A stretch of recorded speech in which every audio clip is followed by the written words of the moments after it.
Sidang pra-peradilan yang ditunda, kuasa hukum Peggy Setiawan menolak proses rekonstruksi karena yakin Peggy bukan otak pembunuhan Vina. Sementara hari ini, pengacara Peggy Setiawan juga melaporkan proses hukum terhadap Peggy di kasus Vina ke sejumlah lembaga untuk meminta pengawasan terhadap kinerja kepolisian.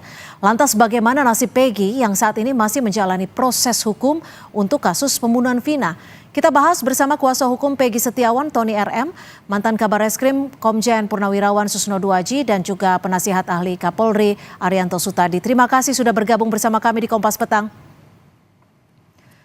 Saya ke Pak Bung Tony. Bung Tony, ini kuasa hukum Peggy melaporkan ke Kemenko Polhukam.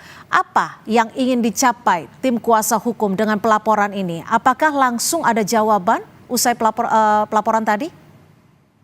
Ya, jadi kepentingan tim kuasa hukum Peggy Setiawan ke Menko Polhukam itu sebenarnya ya karena selain sekarang Polda Jawa Barat juga tidak kooperatif ya untuk menghadiri sidang pra-peradilan, ada yang lebih penting lagi. Menko Polhukam ya yang membawahi institusi Polri sebagai menteri koordinator ya Polri ya dalam hal ini agar melakukan pengawasan khusus ya atau bisa memanggil Bapak Kapolri terkait hasil pemeriksaan Rudiana yang katanya tidak ada pelanggaran.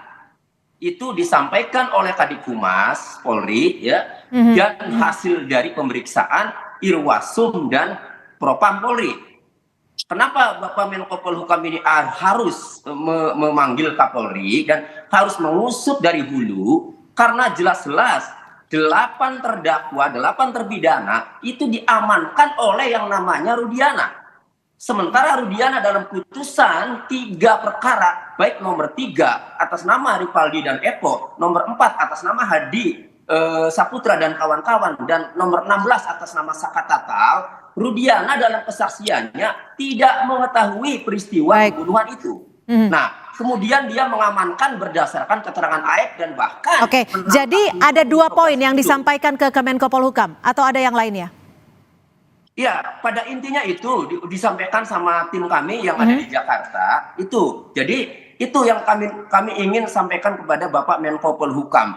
Jadi kami ragu dengan hasil yang disampaikan oleh Kadif Humas Polri bahwa itu Rudiana itu ya tidak ada pelanggaran. Oke, tapi diterima tidak saat berusaha untuk menemui Menko Polhukam tadi, Bung Tony? Ya. Diterima tidak oleh Menko Polhukam? Bagaimana, Bu? Ikut diterima tidak saat bertemu untuk Menko Polhukam? Apakah diterima pertemuannya atau hanya melampirkan surat? Nanti dijadwal lagi, Bu, karena ini kan nanti ada audiensi, jadi untuk mengawali namun disambut baik, nanti akan ditentukan waktunya. Baik, saya ke Pak Susno. Pak Susno, ini sidang pra-peradilan kemarin ditunda jadi 1 Juli 2024. Tapi saat ini sudah beredar kabar akan ada rencana rekonstruksi untuk Peggy yang ditolak oleh kuasa hukumnya. Apa rekonstruksi ini bisa dilakukan dan juga dihadiri oleh Peggy atau seperti apa ini prosesnya? Saya belum begitu tahu ya akan ada rekonstruksi. Karena mengapa? Berkas kan sudah dikirimkan ke jaksa penuntut umum. Nah, apakah rekonstruksi ini atas permintaan dari jaksa penuntut umum atau bagaimana? Karena kan sudah dianggap selesai pemeriksaan, sudah dilimpahkan, kecuali kalau jaksa penuntut umum mengembalikan berkas dengan permintaan agar ada rekonstruksi atau rekonstruksi sudah ada dahulu tetapi ada kekurangan. Jadi belum pasti ini ada apa tidak rekonstruksi. Kalaupun ada, sebelum berkas dikembalikan ini tanda tanya gitu ya. Jadi artinya ketika itu bukan dari pihak kejaksaan yang meminta untuk melakukan rekonstruksi, Peggy tidak perlu menghadiri rekonstruksi yang diminta oleh penyidik Polda Jawa Barat karena berkasnya saat ini sudah di kejaksaan. Bukan itu, kalau soal Peggy menghadiri apa tidak, itu lain persoalan lagi. Jangan dikaitkan dengan berkas. Artinya tadi kan ditanya akan ada rekonstruksi, maka saya bertanya, kok bisa rekonstruksi? Berkas kan sudah di kejaksaan, terkecuali berkas itu dikembalikan, namanya P19, karena ada kekurangan.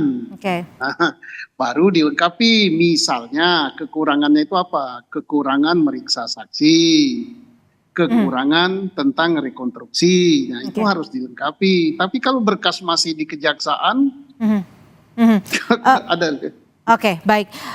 Saya ke Pak Arianto. Pak Arianto, ini kan dihadapi berbagai ada pra-peradilan yang ditunda dan juga ada penolakan jika ada nanti ada rekonstruksi. Apa yang bisa dilakukan oleh pihak kepolisian menurut Anda ketika keluarga juga mengkhawatir terkait penanganan di Polda Jawa Barat?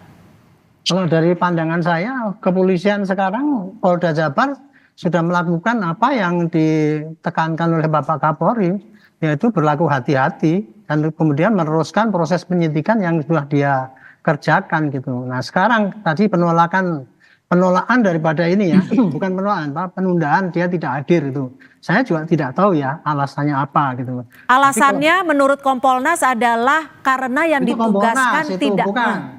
Saya nggak percaya dengan keterangan Kompolnas. Saya soalnya tanya sama Polda Jabar nggak ada jawabannya. Karena saat ini Polda Jawa Barat sulit sekali untuk dihubungi atau diminta keterangannya. Saya menjawabnya gini. Saya sudah tanya Polda Jabar ya, kenapa kok tidak hadir, tidak ada jawabannya. Saya juga memperkirakan ya, kemungkinan dia untuk menjawab pra-peradilan itu kurang lengkap sehingga dia melengkapi lagi gitu. Kira-kira itu hanya perkiraan saya ya. Kemudian yang kedua, kalau untuk rekonstruksi ini tadi, saya juga tidak bisa menerangkan karena apa? Ini rekonstruksi untuk perkara yang mana? Karena sekarang penyidik Polda Jabar ini, saya kalau nggak salah ya, di samping menangani Peggy ini, juga menangani ada laporan polisi mengenai obstruction of justice. Itu loh. Itu ya, sehingga saya nggak bisa memberikan keterangan apakah ini rekonstruksi perlu dihadiri atau Peggy apa tidak. Nah, kemudian kalau yang pertanyaan ketiga, kalau untuk apakah Peggy perlu menghadiri ke rekonstruksi itu hak daripada Peggy. Kalau dia nggak mau datang nggak apa-apa, nggak bisa dipaksakan dia suruh berbuat rekonstruksi. Ya, penyidik juga pasti tidak akan memaksakan suruh rekonstruksi di bawah ancaman mau dikebukin dan sebagainya kan. Paling bisa penyidik nanti mengganti rekonstruksi itu dengan orang lain, seperti yang terjadi dulu rekonstruksi tahun 2016.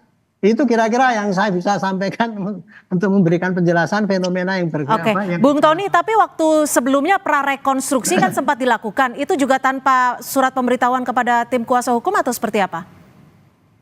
Ya, dulu pernah ya awal-awal Peggy ditangkap itu dilakukan rekonstruksi, itu kabar yang kami terima. Kami penasihat hukum bingung kok tidak dikabari, karena rekonstruksi itu bagian daripada pemeriksaan ya, kebutuhan penyidik ya untuk melengkapi berkas. Berarti harus didampingi penasihat hukum. Kami mencoba inisiatif datang ke jembatan, sudah banyak mobil ya. Setelah kami tanya petugas, ternyata itu bukan rekonstruksi, melainkan survei, bahasa anggota polisi saat itu, sehingga belum dilakukan rekonstruksi. Nah kemarin ada kabar memang katanya mau dilakukan rekonstruksi, sama juga kami juga tidak diberi kabar. Cuma ada sikap dari tim kami bahwa karena klien kami tidak pernah melakukan perbuatan itu, sehingga menolak jika suruh melakukan apa yang tidak ia lakukan. Itu prinsipnya, Bu. Pak Susno, ini kalau terkait dengan penyidikan yang dilakukan oleh Polda Jabar, ini kan ada kesulitan untuk menghubungi atau kita mendapatkan statement pernyataan resmi dari Polda Jawa Barat. Bahkan tadi Pak Arianto juga menyebutkan kesulitan. Ini seperti apa menurut Anda? Apa yang sebenarnya terjadi di sini dari kacamata Anda? Ya, satu mungkin dia lagi sibuk sekali ya. Tetapi ya sebaiknya kalau ada pertanyaan, apalagi yang menanyakan Pak Arianto sebagai staf ahli Kapolri gitu kan, pengacara atau media, kan masyarakat publik Pak mendapat informasi. Penjelasan dari Polda ataupun dari penyidik ataupun dari Polri itu bagus sekali. Kenapa bagus? Karena bisa untuk menepis isu-isu negatif. Lebih bagus Polda Jabar menjelaskan daripada Kompolnas. Karena Kompolnas itu bukan jubirnya Polri. Kompolnas itu adalah pengawas. Jadi kalau sudah jadi jubir misalnya membuat alasan, apalagi kalau tidak sesuai dengan apa yang sebenarnya kurang bagus. Jadi ya mudah-mudahan.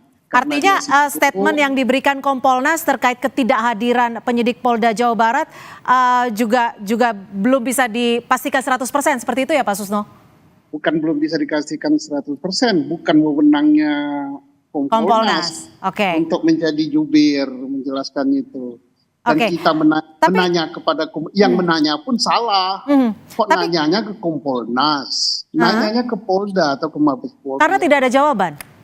Tidak ada statement. Ya ke Mabes Polri. Diberitahu aja tidak ada jawaban. Pak Susno, tapi kalau dari kacamata Anda, apa sih yang menjadi penyebab penyidik tidak hadir? Apakah memang tidak atau belum lengkap untuk menjawab dari gugatan tim kuasa hukum, atau memang bukti-bukti yang dilampirkan belum lengkap seperti yang diharapkan oleh Kapolri terkait dengan bukti ilmiah? Saya sudah bisa menangkap pertanyaan. Jadi penyebab tidak hadir ada beberapa macam.